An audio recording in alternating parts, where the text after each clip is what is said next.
On ne se lasserait jamais assez de vous remercier pour votre soutien sans faille à Cherifla Télévision. Bonjour, bonsoir mesdames et messieurs, bienvenue dans ce nouveau numéro de 100 langues de bois. Comme vous le savez, tous 100 langues de bois reçoit chaque dimanche des personnalités politiques, économiques, religieuses et on parle sans détour des sujets d'actualité, de plein d'autres choses. Aujourd'hui, 100 langues de bois se fait l'immense plaisir de recevoir un invité de taille, un invité qui se nomme Jamil Bitar. Bonjour, bonsoir, monsieur Bitar. Bonjour. Comment allez-vous? Par la grâce de Dieu, Dieu merci. La santé y est? Dieu merci. On se porte bien. Monsieur Bitar, merci d'ores et déjà d'avoir répondu à notre invitation. Quelle impression, puisque nous émettons à partir de Moribabrou, qui n'est pas quand même très proche du centre-ville. Une route un peu difficile, mais bon, on y est. Et c'est à moi de vous remercier parce que vous me donnez une opportunité, en tout cas, de m'exprimer. Et l'expression est très importante avec les temps qui courent. Monsieur Bitar, vous êtes souvent perçu comme le Malien blanc. Parlez-nous un peu de vos origines. Malien blanc, c'est trop dire. Certains disent cheval blanc, certains disent le requin blanc. Mais au fait, je suis un Malien parmi tant d'autres. Ce n'est pas le teint qui importe, mais je pense que c'est au niveau du cœur surtout.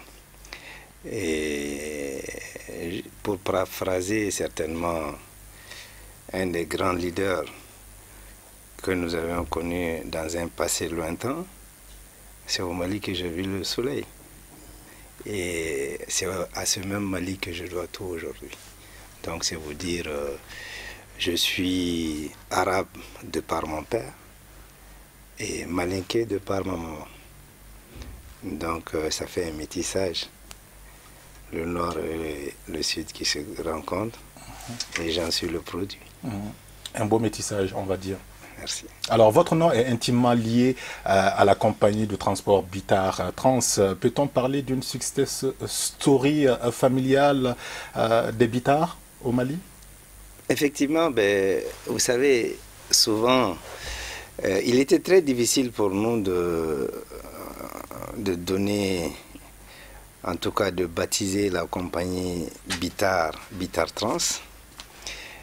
Parce que vous savez, quand vous avez en charge de rehausser l'image de la famille, il y va de soi que c'est des risques qu'on court et ces risques sont très importants parce que la famille est sacrée au Mali et le nom Bitar, il n'est pas courant. Et c'était quand même un défi majeur à relever à l'époque. Et j'en avais conscience et je mesurais à juste titre, en tout cas, le défi qui m'attendait à ce niveau. Et c'était pas fortuit parce que c'était un engagement sans faille. Le Mali reste-t-il de nos jours une terre d'opportunités où le rêve de réussir est encore permis? Je suis un homme optimiste de nature et je suis entrepreneur dans l'âme. Et qui parle d'entrepreneur, en réalité, parle de quelqu'un qui, en réalité, se nourrit d'espoir et surtout de challenge. Donc, pour moi, le Mali, quel que soit ce que l'on dit aujourd'hui, est un pays, en tout cas, où on peut être extrêmement riche, compte tenu des atouts, compte tenu en tout cas des ressources dont nous disposons aujourd'hui et compte tenu même de la qualité des hommes qui y vivent. Donc nous sommes un pays enclavé, c'est vrai, mais nous sommes dans une communauté aujourd'hui qui nous offre beaucoup d'opportunités et le Mali peut être un hub par rapport justement à toute la sous-région. Et il est plus facile pour vous à travers notre territoire de joindre plus facilement les autres pays de la sous-région. Et il n'est pas fortuit quand même que, qu'on le veuille ou pas, nous avions des terres très propices. Et j'estime aujourd'hui que nous avions quand même notre mot à dire, non seulement dans la sous-région, mais au-delà, dans les affaires mondiales. Pas besoin d'aller chercher l'Eldorado ailleurs? Nous en avons eu l'opportunité de résider ailleurs. Nous ne l'avions pas fait parce que nous croyons en notre pays, nous croyons aux valeurs du pays et nous disons que c'est ici que nous devons apporter notre pierre. Alors, Monsieur Bittard, quels ont été les atouts qui vous ont permis d'accéder en 2002 à la tête de la Chambre de commerce et d'industrie du Mali, ainsi que le Conseil économique, social et culturel, justement? Quels ont été véritablement vos atouts? Vous savez, je ne suis pas un fataliste. Je dis toujours qu'il y a le destin. Qu'on le veuille ou pas, nous croyons en quelque chose. Et moi, je pense qu'il y avait une destinée qui était là. Et par la force des choses, je me suis retrouvé au milieu de femmes et des hommes qui m'ont fait confiance, malgré mon jeune âge, parce que j'étais quand même le plus jeune président de toutes les chambres de commerce du monde à l'époque. Et ma position syndicale a fait de moi un leader, et ce leader qui a été propulsé par justement les mandats, les mandats à la tête justement de la Chambre de commerce et d'industrie du Mali.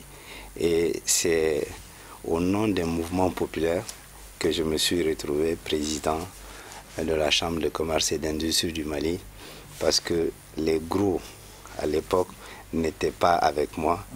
C'est les commerçants détaillants, les transporteurs, etc., les prestataires de services qui formulaient le nombre justement qui m'ont fait confiance. Et compte tenu de la vision que j'avais, compte tenu justement de mon engagement pour le pays et surtout compte tenu de mes réussites, en tout cas dans les différents secteurs d'activité dans lesquels je me retrouvais, parce que Bittard Trans, c'est une société de transport, mais avant d'être transporteur, j'ai commencé par mon petit commerce, venir au transport, industriel par la force des choses.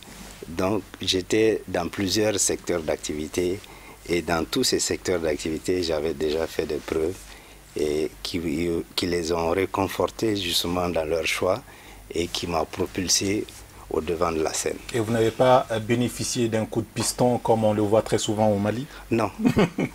Et c'est un petit rappel. C'est vrai que depuis la transition, nous avions nourri justement quelque chose de très positif avec le président Amadou Toumani Touré à l'époque, compte tenu de sa vision, compte tenu justement des changements profonds, notamment je parlais des états généraux à l'époque qui avaient fait le diagnostic justement, en tout cas de la situation du pays, que ce soit socio-économique, et cela nous avait en tout cas donné un pressentiment que plus tard on pouvait prétendre à quelque chose de plus positif. Mais qu'à cela ne tienne, je suis devenu président de la Chambre de commerce en 2002, en même temps pratiquement que le président Amadou Toumani Touré. On va largement parler de vos liens avec ATT. C'est vous dire que, vous savez, dans la vie des hommes comme dans la vie des nations, il y a des moments historiques où, souvent on le dit en Bambara, quand vous voulez donner de l'eau au bon Dieu, il vous donnera toujours quelqu'un qui pourrait vous le puiser du puits. Voilà, donc c'est un peu ça. Voilà, justement, vous avez géré, vous êtes resté à la tête, j'ai envie de dire, de la Chambre de commerce et d'industrie du Mali pendant 10 ans. Qu'aviez-vous apporté concrètement dans l'amélioration des conditions de vie des commerçants? Je pense qu'un micro-trottoir vous aurait permis aujourd'hui, en tout cas, d'évaluer un peu. Mais qu'à cela ne tienne, de par ma nature, je n'aime généralement pas parler de moi-même parce que, au fait, je trouve que les indispensables, il y en a trop. Et dans les cimetières. Dans les cimetières, absolument. Mais qu'à cela ne tienne, je pense que en parlant de chambre de commerce, que ce soit au Mali, que ce soit à l'extérieur, en tout cas, nous sommes une référence en la matière. Et ce n'est pas pour se vanter, mais je voudrais faire comprendre comme quoi tous les grands projets que la Chambre de commerce et d'industrie du Mali a réalisés, de sa création pratiquement, ont été plus ou moins mon œuvre. Si je dis mon œuvre, mais je le dis avec l'équipe. Avec l'équipe, absolument. Avec l'équipe, parce que moi j'étais le chef d'équipe en réalité. Si vous jetez un coup d'œil depuis l'entrée de Bamako, vous comprendrez aisément que la FEBAC, est devenue un centre d'intérêt d'une certaine dimension. Une véritable institution. C'est une réalisation que nous avions eu à effectuer. Quand vous regardez un peu dans les différentes régions du Mali, les différentes chambres de commerce, à l'image de la chambre de commerce de Bamako. Aujourd'hui, ça c'est les initiatives qui nous sont propres. Quand vous regardez également l'environnement des affaires surtout, parce que il faudrait que vous conveniez avec moi que le Mali revenait de très loin pour être très attractif par rapport aux autres pays compte tenu de notre situation géographique. Nous avions œuvré, en tout cas, qu'il y ait un bon code des investissements au Mali, un code attractif, et également la défense des intérêts de nos mandats.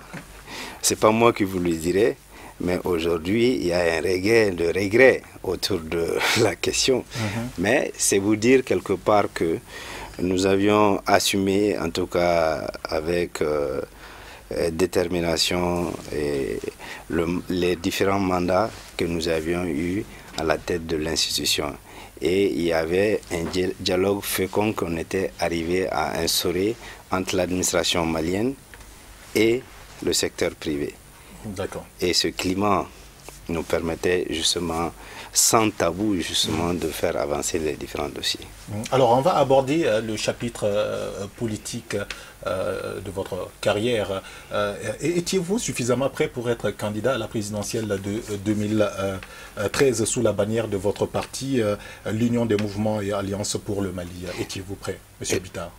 On était prêt en 2012 pour les déjà. Parce que, vous voyez, il y a eu un blocage, il y a eu le fameux coup d'État du 22. On va largement y revenir. Mais moi, personnellement, j'étais préparé à cela. D'accord. Parce que, vous savez, avant la création de l'UMAM, nous étions dans le PDS. Et moi, j'étais le premier vice-président du PDS. Et à la formulation du dernier gouvernement, en tout cas du président Amadou Toumani Touré, il avait été clair que justement tous ceux qui devenaient ministres ne pouvaient pas prétendre à être candidats parce qu'on ne pouvait pas être juge et parti en même temps. Et de facto, mon président, en la personne de Diane Semega, est passé ministre. Et si les choses devaient se faire logiquement, une grande formation comme le PDS à l'époque ne pouvait pas rester sans candidature. Et il y a eu certainement beaucoup de débats autour de la question.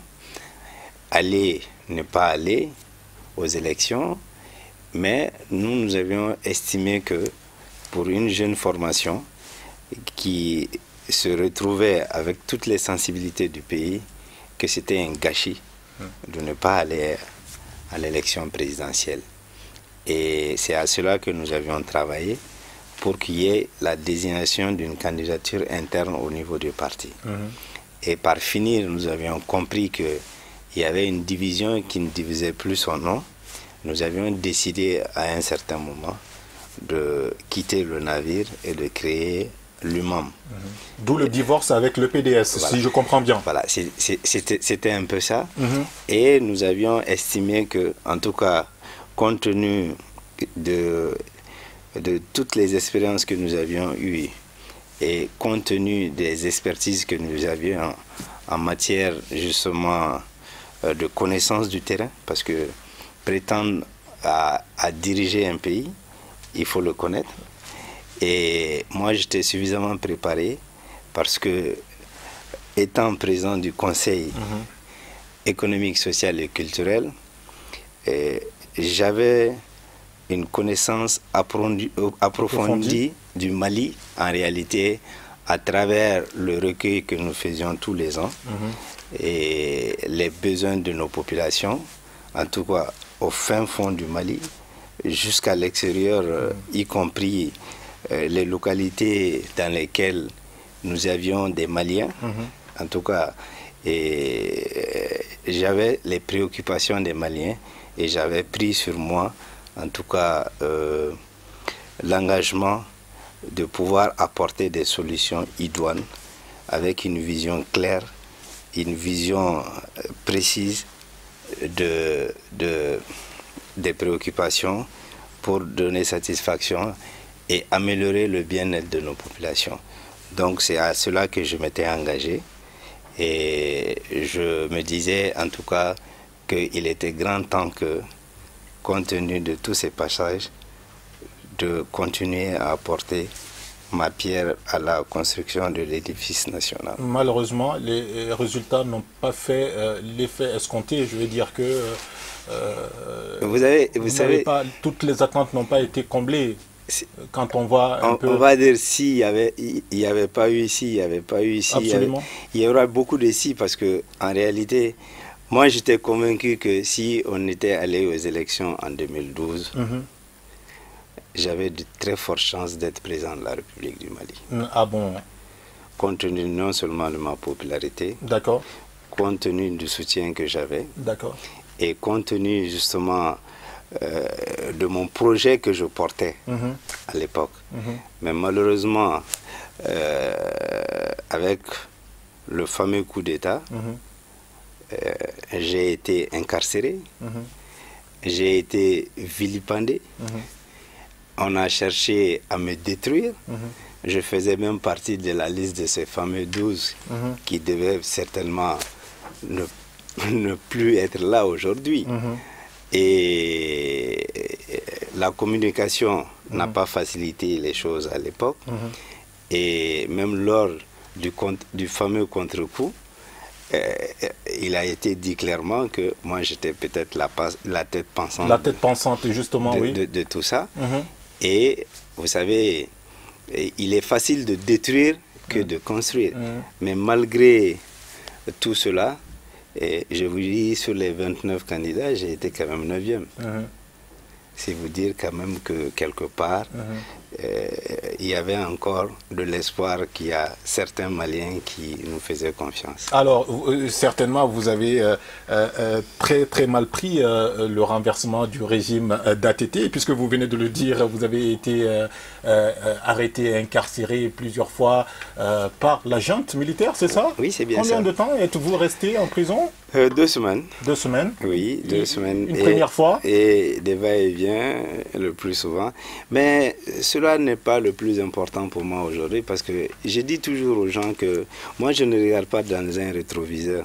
Je regarde toujours devant. Oui. Parce que la vie est tellement courte que il faut savoir user de son temps et poser des actes majeurs pour que vous ne soyez pas quelqu'un qui aurait un passage à vide.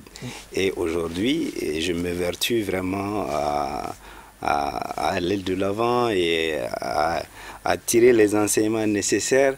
C'est pourquoi je dis aux gens, le plus important pour moi, c'est les actes que je vais poser.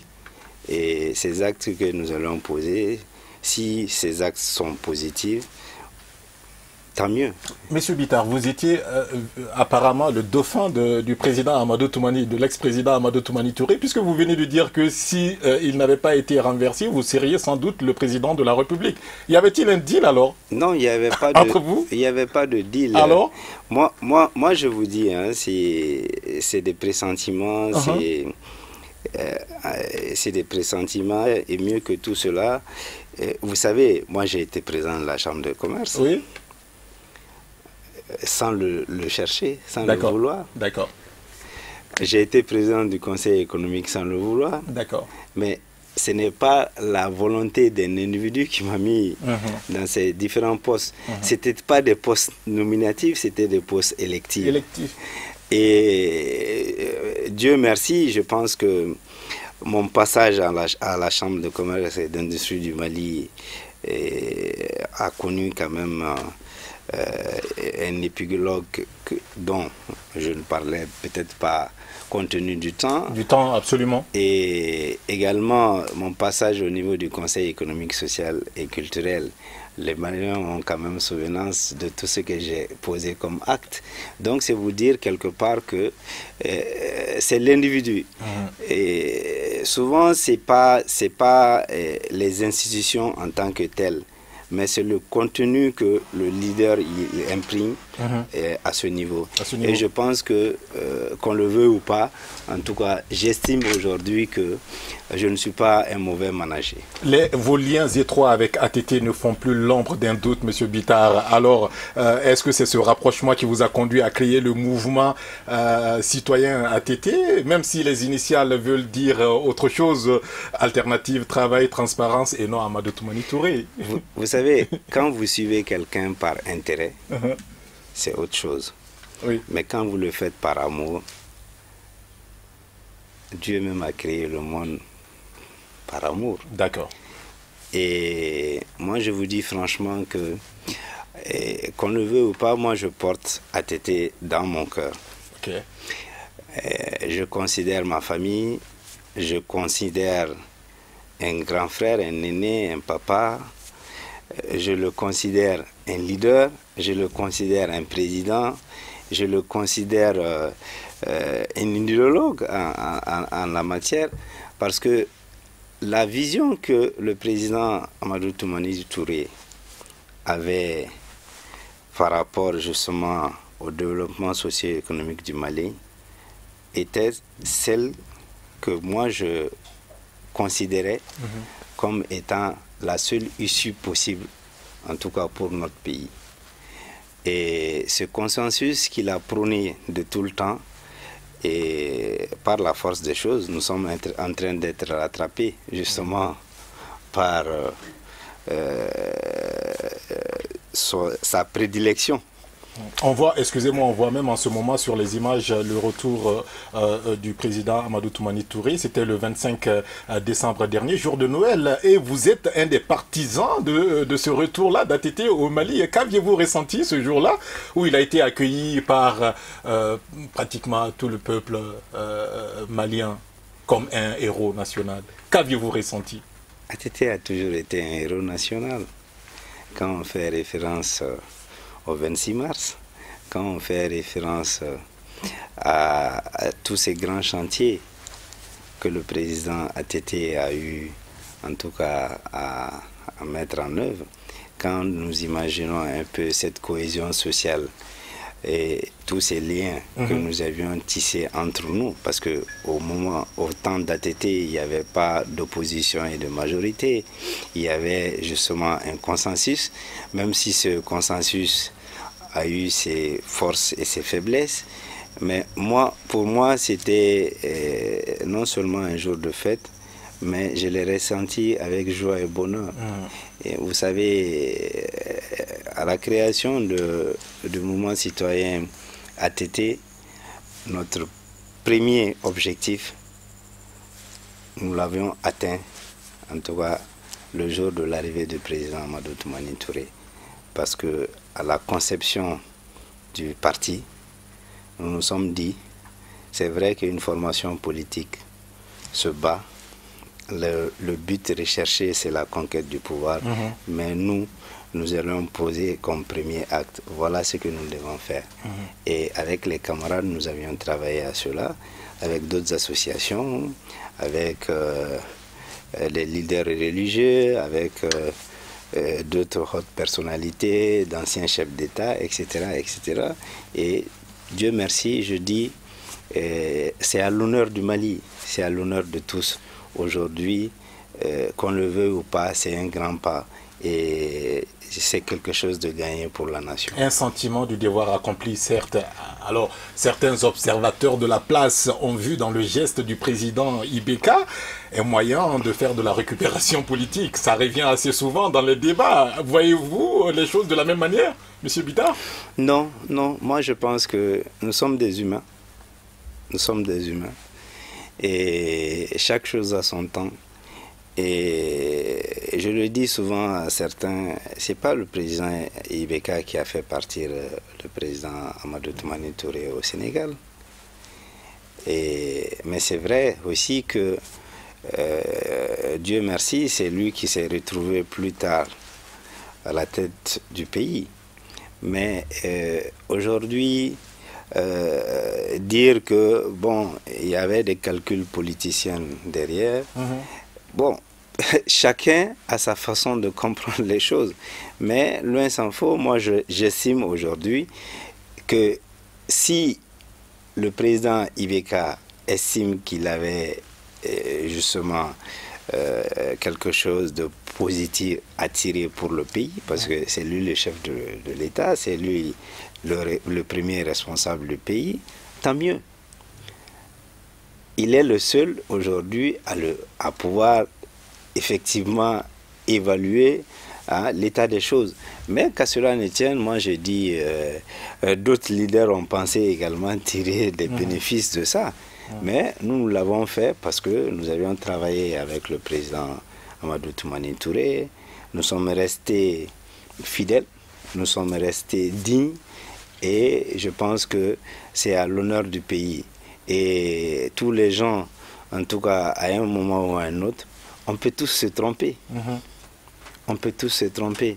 Mais qu'à cela ne tienne, nous devons continuer justement à travailler main dans la main. Et le premier gagnant, en tout cas tous les bénéfices, et pour le Mali surtout. Alors, M. Bittard, on me fait signe qu'on s'achemine quasiment vers la fin de cette émission. Comme je vous ai dit, c'est pas long et on ne peut pas malheureusement tout dire. Vos ambitions politiques sont affichées de plus belle lurette. Vous faites partie d'une plateforme de 11 candidats potentiels à la présidentielle de juillet prochain. Quelles sont vos chances d'être désigné candidat de cette plateforme? Vous savez, je suis un bon croyant. Et j'estime que le pouvoir, il est divin. Et c'est Dieu qui donne le pouvoir, ce n'est pas les êtres humains. Et nous sommes dans des dynamiques de consultation, de concertation, mais qu'à cela ne tienne, nous ne sommes l'ennemi de personne. D'accord. Et nous ne sommes ni contre personne. Et il faut que les Maliens comprennent. Ce qui est important aujourd'hui, ce n'est pas une candidature quelconque de M. Bittard qui est important.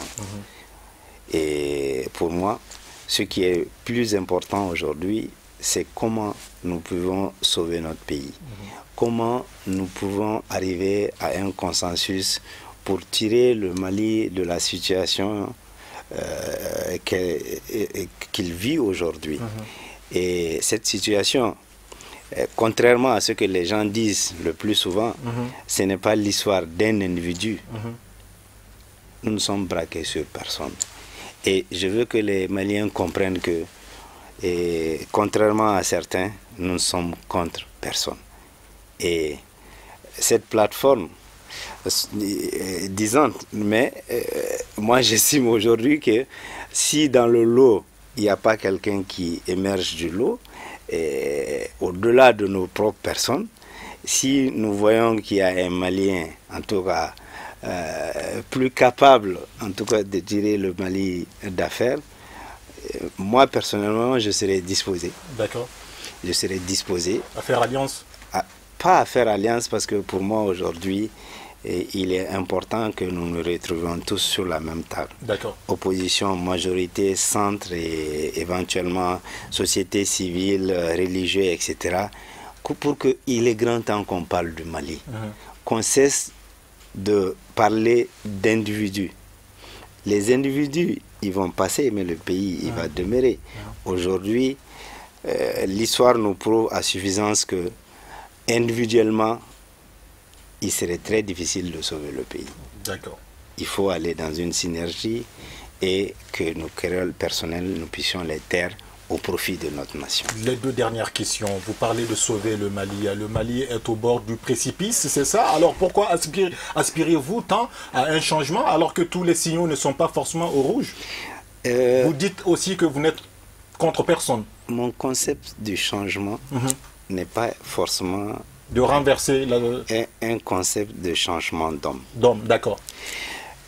Le Mali, de la Fédération du Mali à maintenant, si nous regardons un peu les choses telles que ça se présente, chaque leader politique a eu à poser des actes. Et ces actes que ces leaders politiques ont eu à poser, il y a souvent eu des frustrations, mais il faut reconnaître que aussi il y a eu des avancées par rapport à certains dossiers. Absolument. Tout n'était pas négatif. Absolument. Aujourd'hui, on peut prendre le cas du président Amadou Toumani Touré, quand il y a eu le coup d'État. Excusez-moi du terme. Les gens pensaient effectivement que c'était la solution. On s'est réveillé brutalement, on a compris qu'on est allé dans le mur. Aujourd'hui, force est de reconnaître que nous sommes dans une situation qui ne date pas uniquement du président Ibeka. Parce que depuis plusieurs décennies, nous avions ces problèmes. Et chaque leader, chaque président a eu à poser des actes, en tout cas plus ou moins, pour atténuer la souffrance qui est la nôtre aujourd'hui. Maintenant, nous estimons que ce choix individuel, en tout cas nous estimons que ce n'est pas la bonne formulation. D'accord. Et qu'il faille aller au consensus, se retrouver, en tout cas tous ensemble, pour que nous puissions choisir éventuellement. Et dans l'état actuel des choses, si vous devenez président de la République, le travail, il va être comment? Vous estimez aujourd'hui qu'il y a un Superman qui va venir et qui va tout régler en 2 secondes? Non. Les problèmes sont connus, les hommes sont là, et il faut de la synergie, il faut de la concertation entre l'opposition, la majorité, le centre, la société civile, les religieux, etc. Il faudrait que nous nous mettions tous ensemble, que nous mettions le Mali en priorité. Une question de candidature n'est pas forcément, pour moi, aujourd'hui, une question de vie ou de mort. Si ma candidature, renoncer à une candidature quelconque pour le bien de mon pays, en tout cas, je le ferai volontiers, et Jamil Bitar peut servir partout dans le Mali, que ce soit dans les entreprises, que ce soit dans les champs, que ce soit, etc., etc. Je ne parle même pas d'un poste gouvernemental, institutionnel, etc. Je le fais et je continue de le faire. Parce que, après tout ça, Jamil Bitar est dans ses amours aujourd'hui. Je suis industriel de mon État, je suis transporteur de mon État, je suis minier de mon État, etc. Donc, je continue à apporter ma modeste contribution à l'édifice national. Alors, pour terminer cette émission, rapidement, les questions sécuritaires, comment instaurer de façon pérenne un climat de sécurité au Mali, Monsieur Bitar? Parce que c'est assez récurrent, les attaques. Pas plus tard que cette semaine, il y a eu de nouvelles attaques. Au Burkina Faso, encore, le Sahel est touché. Que faut-il faire pour terminer cette émission de façon pérenne, régler la question sécuritaire? Vous savez, l'insécurité, il sévit partout aujourd'hui dans le monde. Que vous soyez au Mali, que vous soyez aux États-Unis, etc. Il y a de l'insécurité un peu partout. Oui. Mais à des dimensions différentes. Mais il faudrait convenir quand même avec moi, que nous n'avions pas forcément aujourd'hui l'appui nécessaire dont nous devions bénéficier. Et le président Mamadou Toumani Touré, à l'époque, avait fait un cri de cœur, malheureusement qui n'avait pas été entendu. Et aujourd'hui, avec le G5 Sahel qui se met avec beaucoup de difficultés en place, compte tenu des financements attendus, et moi je le dis, il y a la Syrie à côté, mais toute la communauté internationale s'est mobilisée. Si on pensait au Sahel, même avec le 1 millième aujourd'hui, nous ne serons pas dans ces états. Mais mieux que cela, je veux que les Maliens comprennent. Aujourd'hui, si nous n'avions pas nous-mêmes la possibilité pour nous d'assurer notre propre sécurité,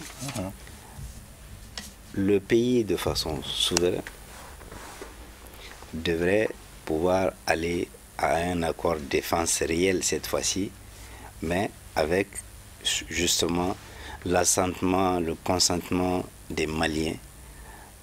Et cet accord de défense va nous permettre peut-être de penser à autre chose en attendant, et on pourra le confier à une autre nation, on pourra le confier à un groupement, on pourrait le confier à autre chose, le temps que nous nous préparions justement et que notre armée soit mieux équipée et que les éléments soient mieux formés, etc.